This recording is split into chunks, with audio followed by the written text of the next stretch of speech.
Hello everyone, my name is Droogie Forever, and today we are back with the Silent Hill play novel. We're going to do Cybill's playthrough, and this episode is only going to be about 15 minutes long. I know usually I do longer episodes than that, but I have somewhere to be. Hello? Hello? The phone had suddenly gone dead. She tried to call back right away, however, the call would not go through. Perfect. I wonder what is going on. Her coworker Sally saw Cybill's flushed face and could not help making a joke. It's because you're so hostile. I bet they just don't want to talk to you anymore. Hostile? Perhaps after all I do, always say what's on my mind. That's not worded right.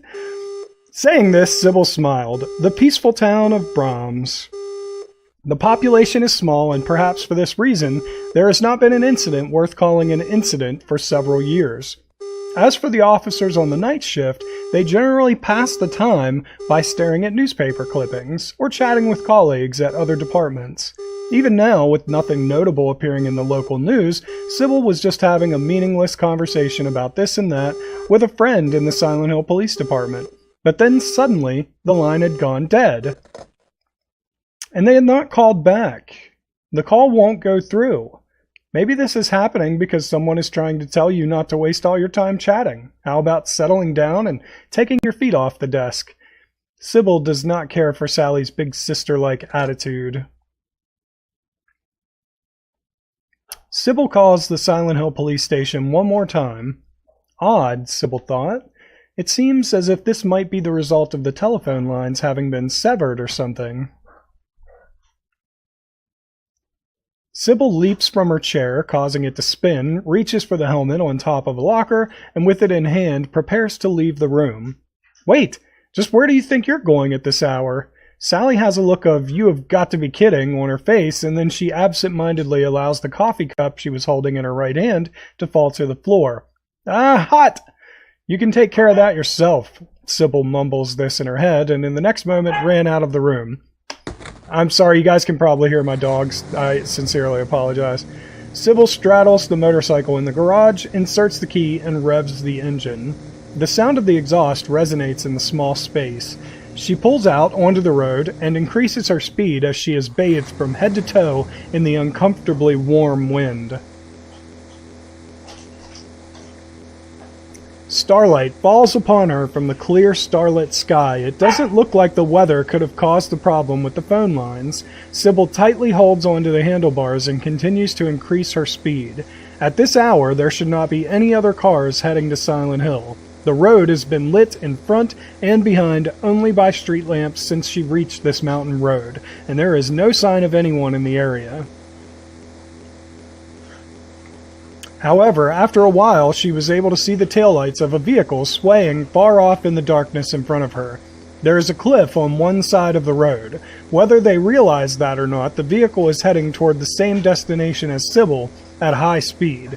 Normally, I would pull this guy over, Cybill mutters this, increases her speed, and catches up with the four-wheel drive Jeep in no time. As she passes it, Cybill glances inside the Jeep for a moment, quickly smiles, and then blasts in front of it. The Jeep quickly becomes smaller and smaller in the side mirrors of her motorcycle. And then, she started to notice that she could not keep her eyes focused. Sleepiness? No, I've been on the night shift for a while and should have gotten plenty of sleep this afternoon. Her body becomes one with the motorcycle, and it slices through the darkness. Maybe it was foolish to wear short sleeves.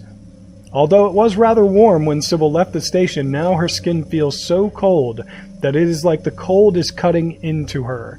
Her eyelids are heavy. Her mouth has become dry. What's wrong with me? She lightly shakes her head left and right.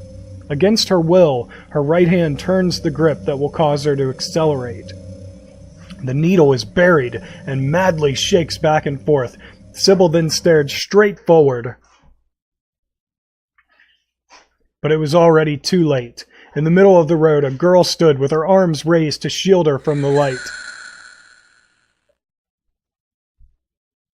Cybill slammed on the brakes. The last thing she saw was the rapidly approaching rock wall on the side of the road. Hitta. Onomatopoeia for the feeling of cold. Something cold is touching Cybill's cheek. Cybill slowly opened her eyes. Where am I? She is not yet able to stand up. She does not seem to be hurt, however, her body will not do as she commands. Nevertheless, she is fully conscious. Large snowflakes are falling all over her body. She is lying face down in the middle of a wide street. I wonder just how long I've been here like this. After waiting for the nerves throughout her body to return to normal, Cybill lumbered to her feet. Her body was sluggish, like when she wakes up, and she was unable to think straight. Silent Hill. That is what is written on the sign on the sidewalk.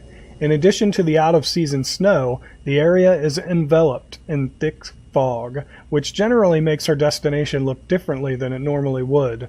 The motorcycle that she came here on was also nowhere to be found.